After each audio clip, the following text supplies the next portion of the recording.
There is something special about the therapeutic relationship. And if you're turned off emotionally, that's going to be felt in the room. Let's say a therapist is feeling those feelings. How do they not, be hard on themselves, but understand that it's just a human experience, something that we all go through?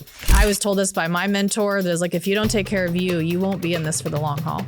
So someone said, I'm a therapist, and no one told me about how much accounting work that I have to do.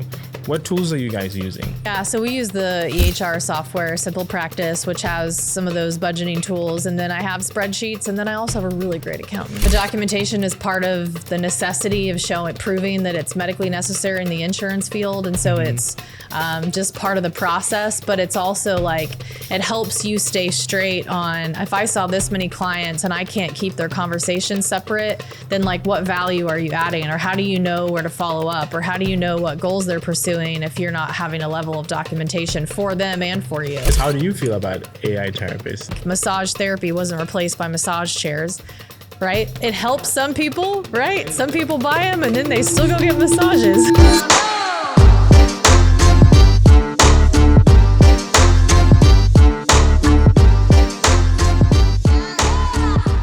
Today we're going to do something a little bit different. It's like question and answers of things that I got from Reddit, and this is the specific subreddit called Therapists. Are you part of that by chance? I'm not. Oh my God, you should. It's such a fun space.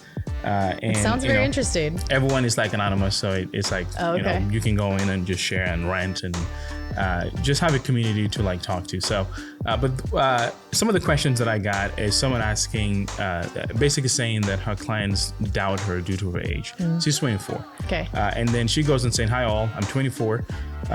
Who very, very much gets doubt from my clients. They always ask me, "Hello, how are you? And by the way, how old are you again?" So you being a therapist and you have your own practice, and I'm sure you have younger, like therapists within your own team. Like, is this something that you guys come across, and how do you deal with it? Yeah, I mean, I don't think it's industry specific. I think when you are younger, you're gonna fight people's doubts. But I think as it relates to therapy, I think it goes back to like, can you trust the education that you received and how you're presenting yourself? Right. And so I think as someone gets to know, if they're working with them, it's like, oh, okay, there's some wisdom here, Right. or I can take some practical things that they're giving, and it just, trust builds over time. Right. Yeah. And like, just to add on that, I myself, I've always been in the film industry and I've always been the youngest guy, and age has been, I feel like, to your point, it's a problem with every industry. At some point, I was actually like an executive producer, meaning I was part of the executive team that brought in finance, brought in investors. And on set, I had a shirt on, and like working on set, but no one knew that I was the executive producer, and people were giving me tasks to go do things. Okay.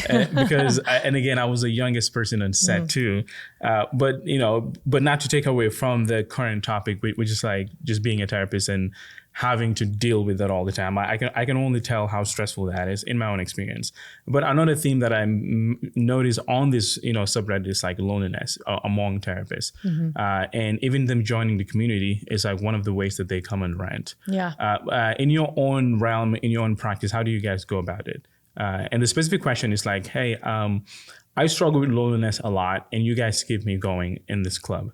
And is there any events that are happening? I would love to stop by, but still I struggle with loneliness. Like, what do you have to say about that as a therapist? Yeah, I think it's great that they're asking about events and being willing to attend, because I think you can't combat that unless you're willing to put yourself out there. For our practice specifically, we have fairly regular consultation meetings that we'll get together for whoever's available. We also have team lunches, try to do it monthly. And so that's our way to touch base. And then always, if our doors are open, someone is popping in and being like, "Can I have 5 minutes?" Because it's true. It can be lonely, especially if you're in private practice. Another thing that I wanted to talk about, which is in the same realm of the same loneliness thread, is someone who I cannot find a question because I read it yesterday, but in the same thread of loneliness, someone responded saying that, they feel, like emotionally, like avoidant while they're talking to their clients. But at the same time, they can tell how motivated their clients are. And they feel bad, the fact that they're just emotionally avoidant while they're having this deep personal conversation with their clients.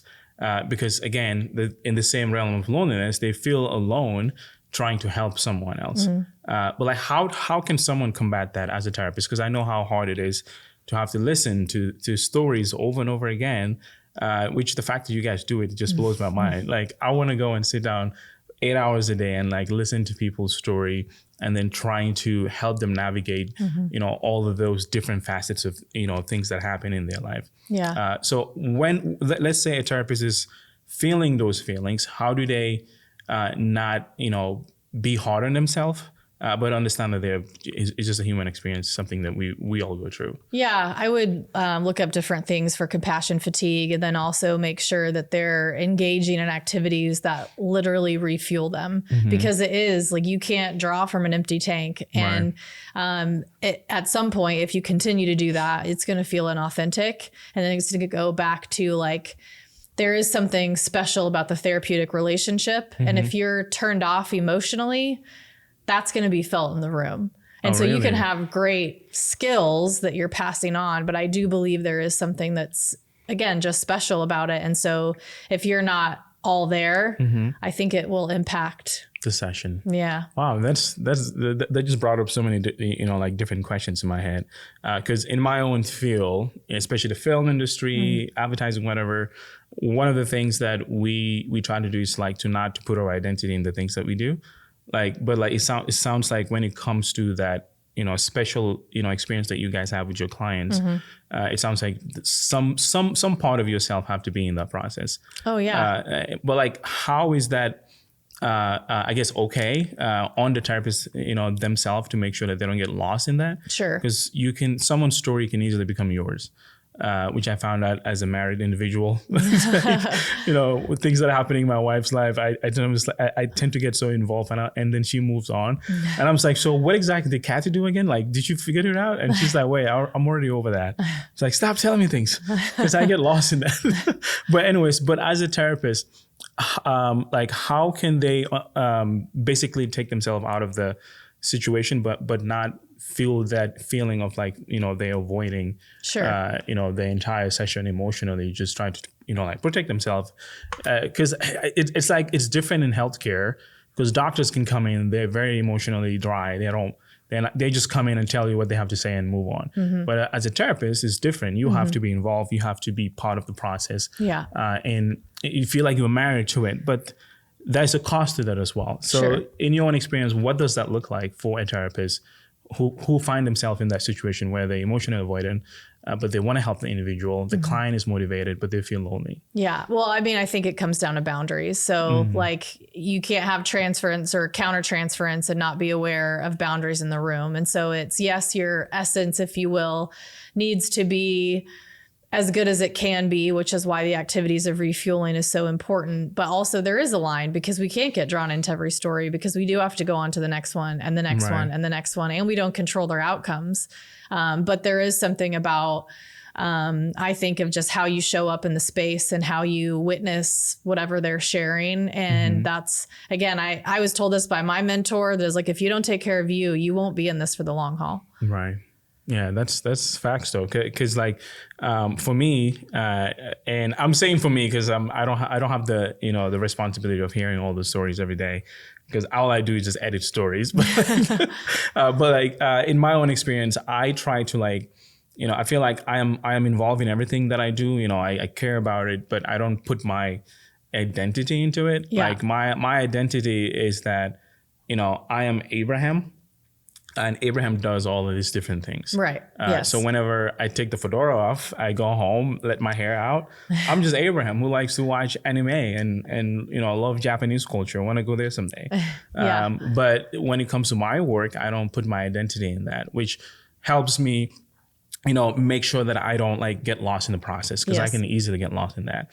But like, to that same thread, someone talked about, actually just found it, just like, she said, I've read so many books about trauma, but I'm finding myself wanting to explore neglect even more.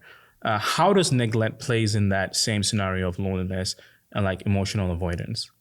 Neglect? Yes. I mean, I think it's in the trauma wheelhouse, right? And so it's just, it may not be something that was done. It could have been something that wasn't done, right? So that's the whole point of neglect, and it is trauma. Right. Yeah. And so if I don't know why that person would be wanting that, or if it's just to expand kind of their knowledge base or skill set. But expand. According to her, she said that she sees a lot of overlap in the two areas, and there's also so many distinct experiences, and the impact can be unique. And she said, I'm mainly a reader, but we'll consider trainings too.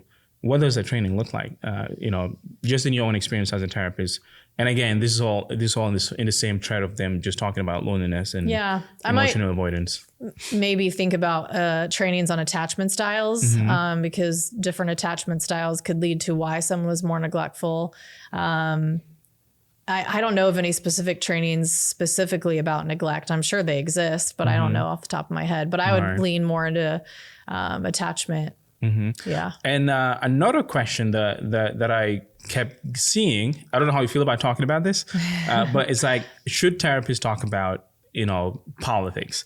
This is a therapist who is very opinionated about just politics. And basically her question was in the lines of that, my clients come to me and they talk about politics, and I can see that they're leading with politics all the time. And that's causing them so much heartache.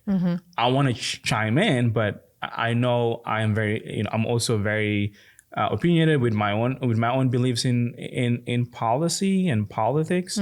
How do I go about this? What do you have to say about that?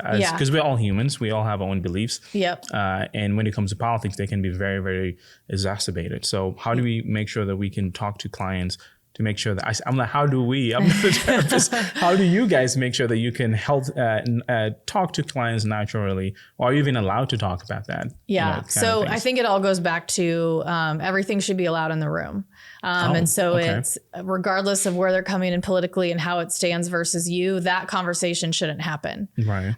Even if they ask you directly, it comes back to like, why does it matter where I stand? Because this isn't about me. Right. And so it's being able to make sure your opinion's not a part of the solution, but that you can allow them to express wherever they are and how whatever distress they're getting from the political situation. And then I have a lot of people who are feeling very overwhelmed and feel like everything is out of control. And it's like, okay, well, you don't have control over the larger things. And so let's find what you do have control over and let's focus on that. Right. But if I don't allow it to happen in the room for them to bring up their concerns about politics, then I'm missing a big part of what's happening for them currently. Right. And so I can't bring judgment. Okay, that's keywords, because she was talking about how an opinion is about this individual's belief and how wrong they were.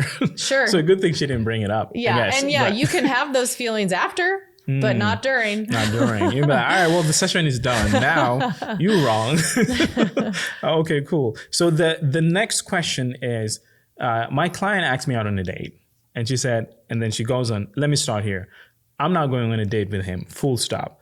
But it does have me thinking about some things. I am not a licensed therapist, okay, but I do work in mental health field.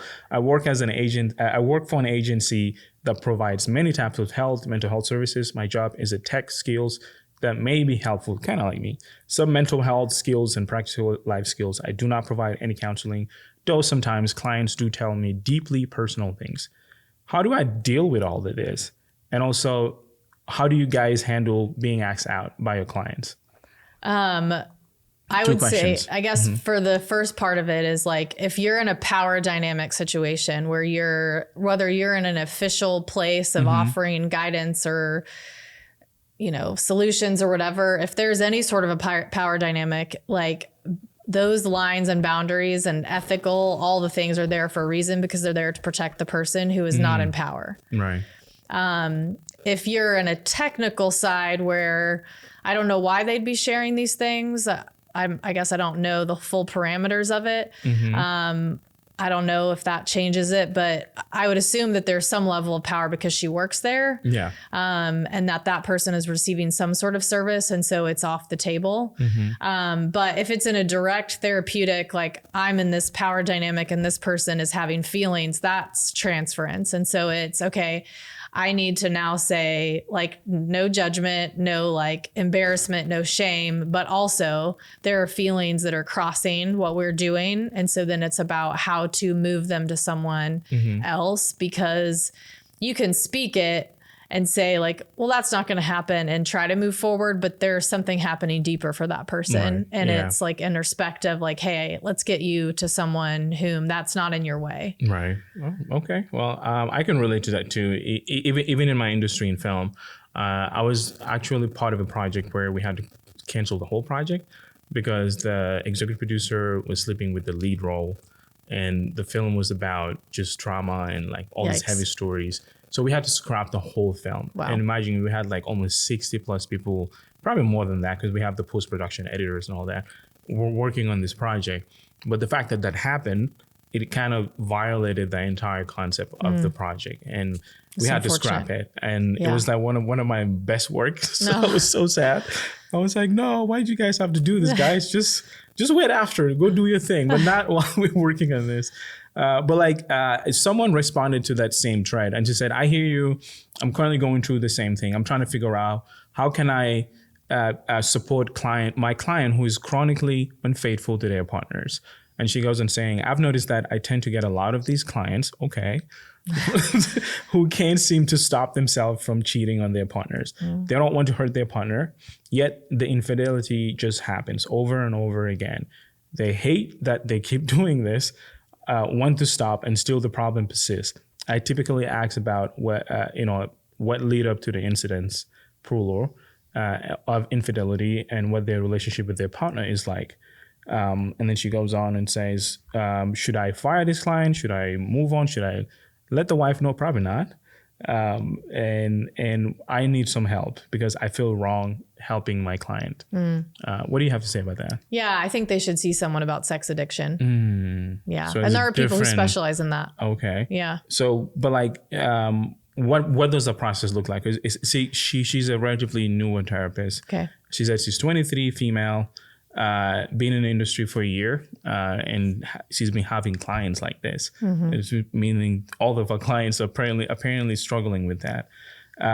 Is that like a modality problem, or like a referral problem?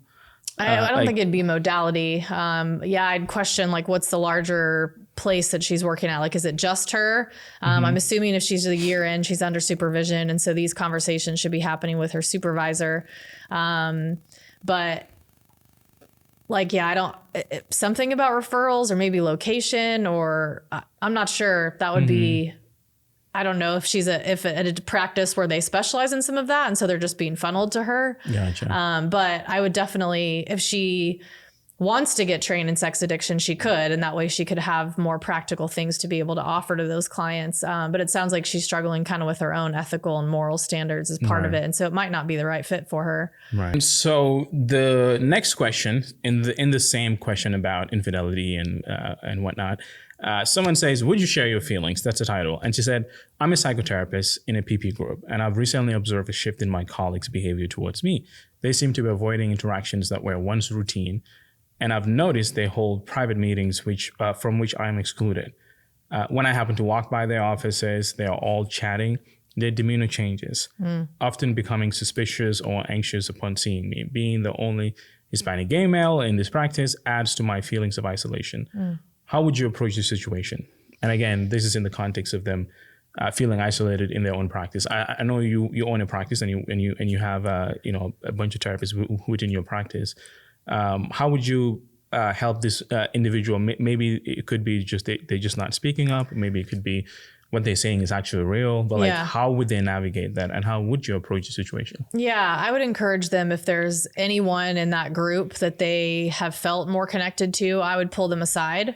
And have an individual conversation and just say, here's kind of what I'm picking up. Is there something that I should know? And see if that person would be willing to be transparent. Because it sounds like there was definitely something that took place. Right. And so trying to figure out from someone who they have a little bit more of a relationship with to be honest with them. If they can't get anywhere with that, might try someone else, or then I would go to whatever level of supervision or leadership is there and say, here's what I'm observing. I attempted to handle it and talk to someone to fully understand, and nothing's being said. And so can you help me with this? Right. So talk to your supervisor, basically. But I think handling it directly first should be the first attempt, because it could be that something was misconstrued and now they're kind of creating a big deal out of it, and that it can be easily navigated. Right. But it has to have a direct conversation first. No, yeah, that's very common just in like the workplace in general. Sometimes you have a misunderstanding with a coworker and they've never experienced that with you, and they don't know what to do about it. So they'll rather just avoid you. Yeah. And it's like, I'm here for work. I don't want to deal with this. I'm just going to move on. But then the other person who is like, I actually want to work this together because I enjoy being here. Yeah. And I want to make sure I have a good experience. Okay, cool. So the next question was about, therapists getting critiqued by their clients. And this person said, I'm an older counseling grad with most of my coursework done and an internship with kids and teens starting in August. I'm in a class where I see an adult client for multiple sessions. I've reviewed them all, which has been difficult to watch. Today was my turn to share a session clip with the class for their feedback. I cringe watching it as I seem unable to stay with the client's emotion or dig deeper. Again, same realm of loneliness and emotional avoidance. I did weird things to fill the silence as I gather my thoughts.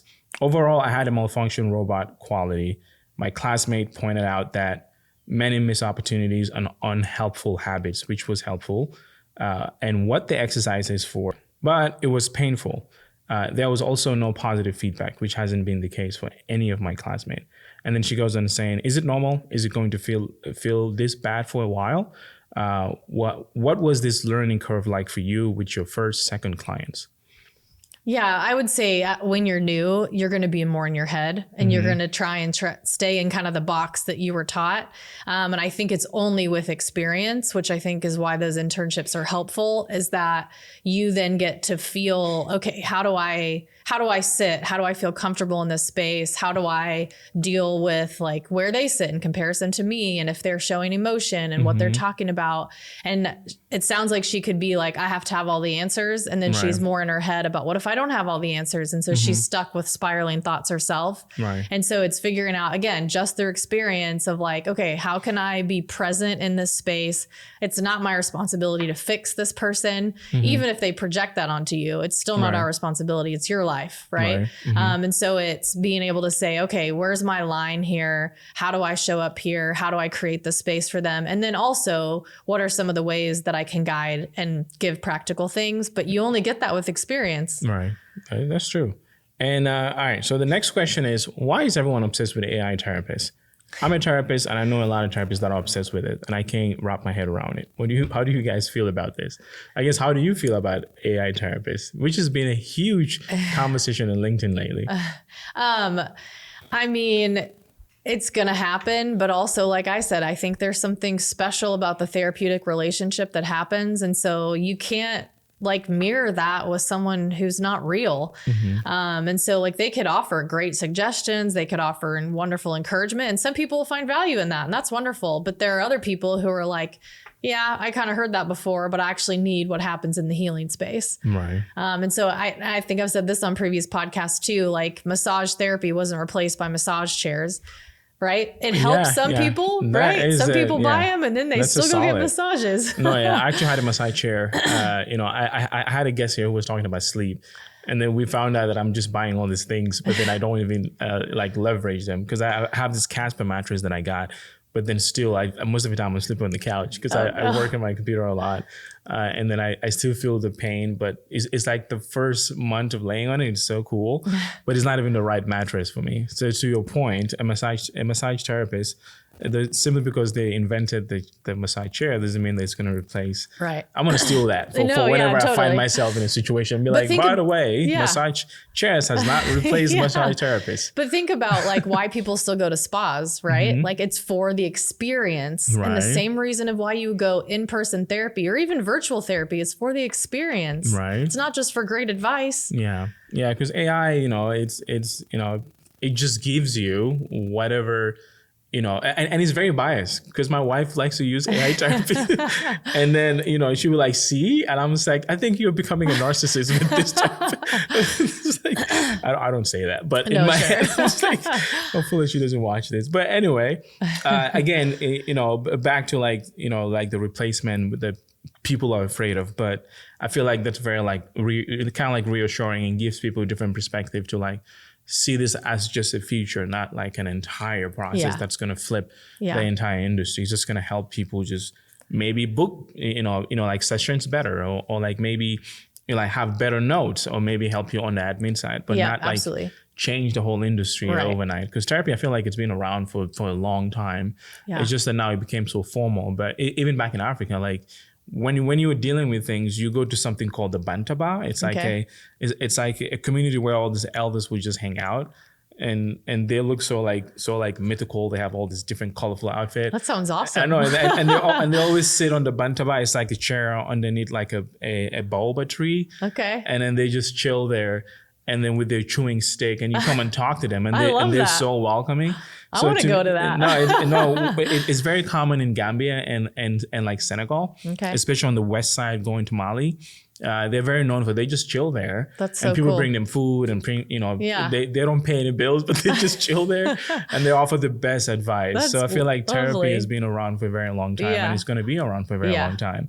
And then the next question is like about how to dress. This person is a new therapist and she's like, I'm very intimidated about how to look when I go to work, and I want to exude a power dynamic when I talk to my clients. But then while I'm in session, I'm in my head and saying, do I look good? Do I even have the right outfit? Why is my client looking at my shoes? So now I started wearing hoodies and sneakers, but now my head is filled with thoughts. I'm saying, am I being too casual? What are you guys' thoughts?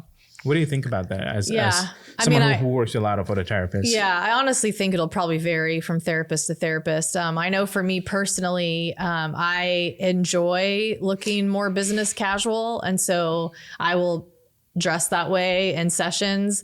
But I also have therapists on my team who do wear sneakers and, yoga pants and look more casual. And that's the way that they show up in the space. And it works for them. And so I think everyone's going to land a little bit differently. You just have to own it. Right. And like, like speaking of owning it, so someone actually said, I've had the same thought. And she said, how much does your physical appearance influence clients when they pick us? It's a little bit different from clothing, but your physical appearance.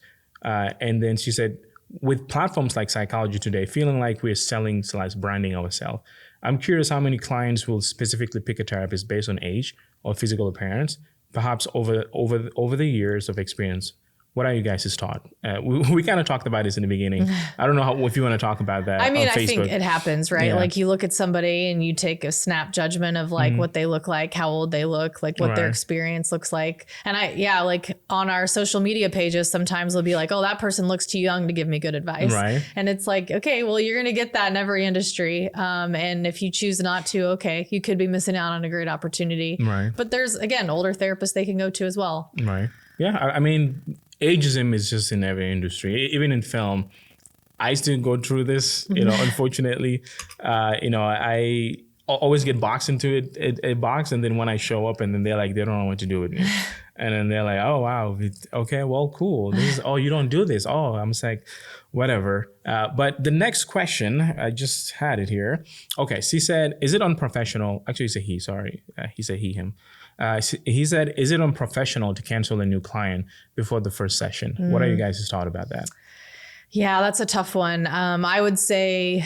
because this happens in BetterHelp a lot. Yeah. I would say we try to avoid it as at all possible. There are unique situations where it's inevitable, but I think in my personal opinion, it does put a poor light when a session is canceled before the first one. Oh, okay. Because you look like not committed or not as interested. Right. And I think that asking for help and therapy is already hard enough. And then to know that you have something scheduled, they're probably already having feelings. And then to be like, oh, this therapist is canceling on me. I think it feels a certain type of way, and I think they're legit in feeling that way. Right. And like, imagine someone going through something and they've done everything in their power to book that session. And they've probably waited weeks to get in. Yeah. And then you cancel and they're like, wow, even the therapist don't want to talk to me. Yeah. Yes. Like, so yeah, I can see that. Yeah. My next question is, so this one was on TikTok. I was talking about something totally different, but then someone decided, just responded and said, she said, I love what you said. It reminds me of my belief that most narcissistic people die alone, which I'm like, I was starting to wrap my head around because I was talking about just an experience that I had with my son and their school. Because you know, my son, and this is just a different topic, but I'm gonna try to link them. You know, he goes to a school where he's like the only kid who looks like him. You know, he's a mixed kid. Okay. And you know, apparently like one of the girls in class has been calling him out on that. And he comes home and like asks me all these questions. Okay. So I tried to talk to the teacher about it, but the teacher is like also like a mixed dude, but he's like, I don't know what to do, you know? And so I took it upon myself with his mom to like trying to figure out how we can talk to the parents. Yeah. It was not a great experience. So I went to TikTok just to talk about it. Yeah. And then this comment was basically saying that this person, they're just assuming that they're alone, a single person. And then they decided that they believe that this person is a narcissist and they should die alone. But then this also bring up with the whole thing that, you know, the thing about narcissists lately, everyone is labeling people, you're a narcissist, you're a narcissist. What exactly is a narcissistic person? And what does that look like in like if you can paint that picture for us? Yeah, I mean, that's a big question. And there is a range, and I will say that culture has taken the word narcissist and blew it up, kind of like for a while, the term bipolar, right? That one was used culturally for a while too, where if you had a swing in your moods, all of a sudden you're bipolar. I mean, I think you go to the definition and you look it up and you're like, okay, how do I see this in multiple environments? Do I see this in multiple situations? And if it's true, then there's a possibility, but also it's okay. If I believe this to be true, whether this person is or not, can I then look up material on how to interact with them? Right. And so how can I approach them to where maybe they're not as defensive, or maybe I'm more aware of like what gaslighting is and how I can be manipulated. And so then you kind of walk into it more skilled, if that makes sense. Right. No, yeah. I mean, even with me, you know, I, you know, did not even want to engage because I'm like, I don't know this parent. I don't know why she has those beliefs. To not want to like work with us in the first place. Yeah. And then like another thing that a little girl would tell to my son over and over again is like, boys are weak and girls are strong. And, you know, and Mercy would literally sing that. And I was like, hey, no. I'm saying you both are strong in your own different ways. Yeah. And again, I try to talk to the parent, but they're not very open to talking about this. And I was like, I'm not going to judge this person. I don't know what they went through in their life to have those beliefs. Unfortunately, seeping into the little girl's life. Yeah. But like the whole narcissistic thing, I'm like, I am tired of this. Everybody just calls everybody narcissistic. Sure. But yeah, so the next question is, does anyone else feel like they're a boring therapist? And how do you deal with this? Gosh, I don't know. Like one of my core values is humor. And so like, I know that a lot of people are coming in to talk about like really hard things, but if I can't have like an exchange of one laugh during a session, then I don't feel like I've done my job, because yes, it is very heavy, but also like at the end of the day, they're human, and not to deflect with humor, but you can always like remember that everything doesn't always have to be a 10 out of 10 in seriousness, and that you can be dealing with heavy things and still smile and laugh about something. Right. And so I would like to think that I'm not in a boring category, but if someone feels that way, gosh, I don't know. I guess it would be like, I would ask like, why do they feel that? Has that been given feedback? Like, or do they feel more robotic and there's not allowed for emotions, or do they feel they have to stay serious and they can't bring in humor? I don't know.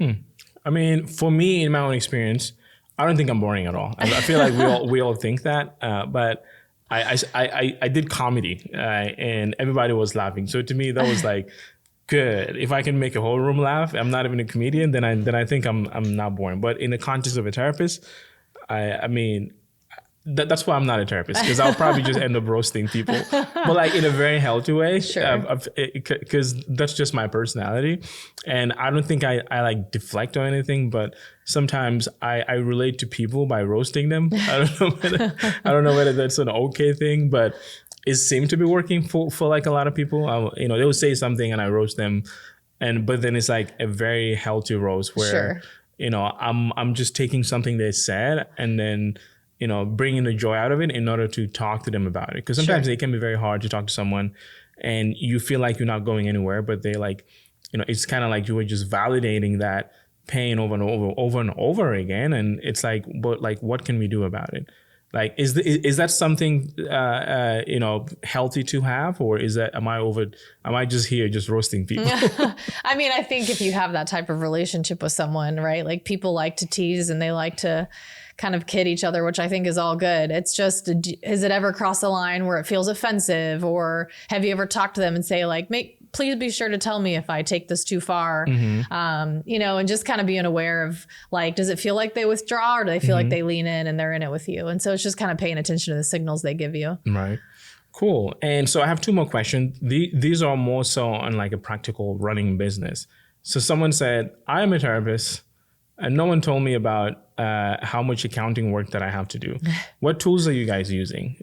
Do you have any recommendation as a therapist on like, how do you account your business and make sure that you're not just hemorrhaging money and actually managing your practice effectively? Yeah, so we use the EHR software, SimplePractice, which has some of those budgeting tools. And then I have spreadsheets, and then I also have a really great accountant. Oh, yeah? So get a really good accountant.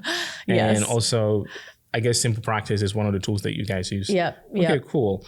Another one is a practical one. Yeah, let me find that. Someone said, why should documentation be done in a timely manner? I get to it when I get to it, but then I'm always overwhelmed when I get to it. I like that, get to it. Sure. But like, why should this be done? I feel like the answer is in the statement itself. Well, I mean, think about it. If you wait too long, how can you really be sure and remember what you talked about? And so it's just, documentation is part of the necessity of proving that it's medically necessary in the insurance field. And so it's just part of the process, but it's also like, it helps you stay straight on, if I saw this many clients and I can't keep their conversations separate, then like, what value are you adding? Or how do you know where to follow up? Or how do you know what goals they're pursuing if you're not having a level of documentation for them and for you? Right. And I have so many questions, but I'm going to do two more. The other one is a business question. So someone said, how the hell are you guys finding clients? Because I need help. In your own process, how do you go about that? Maybe some advice for a new therapist who's coming into this space. They're overwhelmed and they need to find clients, but they're like, wait, what do I do? Do I just go post Instagram?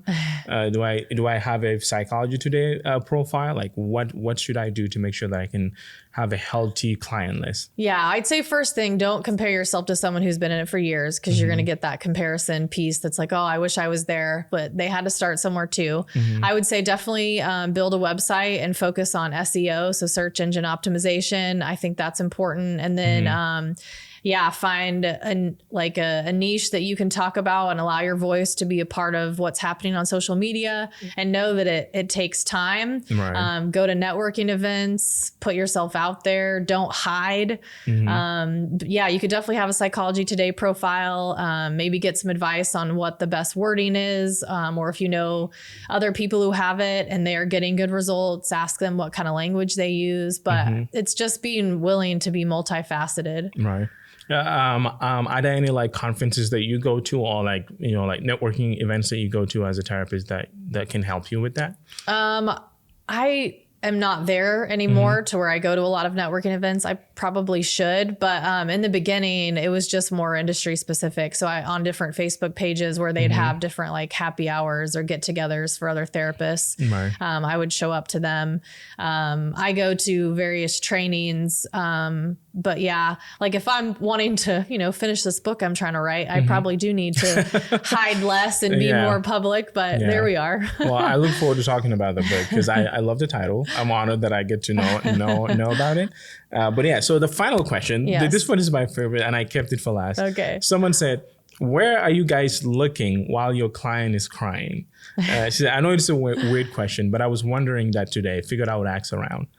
Where do you look when you're in a session and a client is crying? Yeah. So for me, there's a balance of, I don't want to immediately look away to make it feel as if it's uncomfortable, right? So like, it's already hard enough to cry in front of someone you care about, much less like, again, wherever your rapport is built with your therapist, they might feel more like a stranger, or maybe you've met with them for a while and they don't feel that way, but it's already hard enough to be vulnerable. And so I don't immediately look away because I don't want them to feel like it's uncomfortable. Oh, this is okay. What time is it? Exactly. But also I don't want them to feel like I'm staring at them. And so there's a balance of, okay, I'll break eye contact. If they're crying, wiping, I won't stare. But also I want to make sure the eye contact is still there because I want them to know like I'm witnessing it. Right. I'm here with you. And like, you don't have to pay attention to how I'm feeling. Again, it's not about how I'm presenting. It's about making sure I'm showing up for them. Right. I love that. One of the comments that I love, someone said, I look at them directly and remind them that they are in a safe space and that it's part of the process. Which I love because I feel like there's so much power in that when someone is in such a vulnerable state, you take a moment, take a step back and be with them, not roast them. Not the moment. I don't roast people when they're that down. I usually want to do whenever we're just talking, going back and forward. So I need to work on that if I decided to become a therapist someday. I'm like, okay, how can I make sure I don't roast people? But I just love all of the responses on that. When someone says calming eye contact with small smile and let them know that I'm not uncomfortable or put off in any way by the tears. Someone says do not give him a tissue. That's an interesting spelling. Anyway, it's Reddit. So someone says do not give him a tissue. Let them go through the process and be there with them. That's beautiful. There's so much empathy in this space that you guys are able to exude with your clients, which I find very, very valuable, especially in a time that we're in right now. People go to therapy with so many different conflicting ideas and conflicting emotions, and you guys are capable of holding that space and make sure that they feel heard, seen. I'm going to leave it there. Maybe we'll continue some of the questions. I feel like more questions will come by next week. But like, is there anything that you have that you want to share with like people that are in your industry and they have all these questions just loud in their head, just kind of close the conversation? Get connected. Talk to other therapists. If you are not already. And I do think there's a camaraderie that happens there. And just remember, we're not in competition with each other. We are all here and that we see different types of people. We connect with different types of people and like see each other as an asset. Right. And then that takes away the feeling of like, oh, we're competitive towards each other. It's like, no, man, like we're not going to see the same people. And that's great because some people might like me and they might not. Yeah, that's true. Yeah, I like that. Well, we're going to leave it there. Thank you so much for, answering all these questions. It's like some of my pastime. I just go on Reddit and just like, and I just start some question and it just goes on and on. And every now and then, some people will be like, I don't think you're a therapist because some of your questions. So I was like, these are just thoughts in my head, guys. But I'm very honored that they always entertain and like ask those questions. TikTok is just different. Some of those questions are just like, no, it's just this ADHD. I was like, guys, I am not a therapist. Stop asking me all these questions. But thank you for helping me break this down. And again, we will see you guys in the next episode, whatever that may be. But for now, you take care.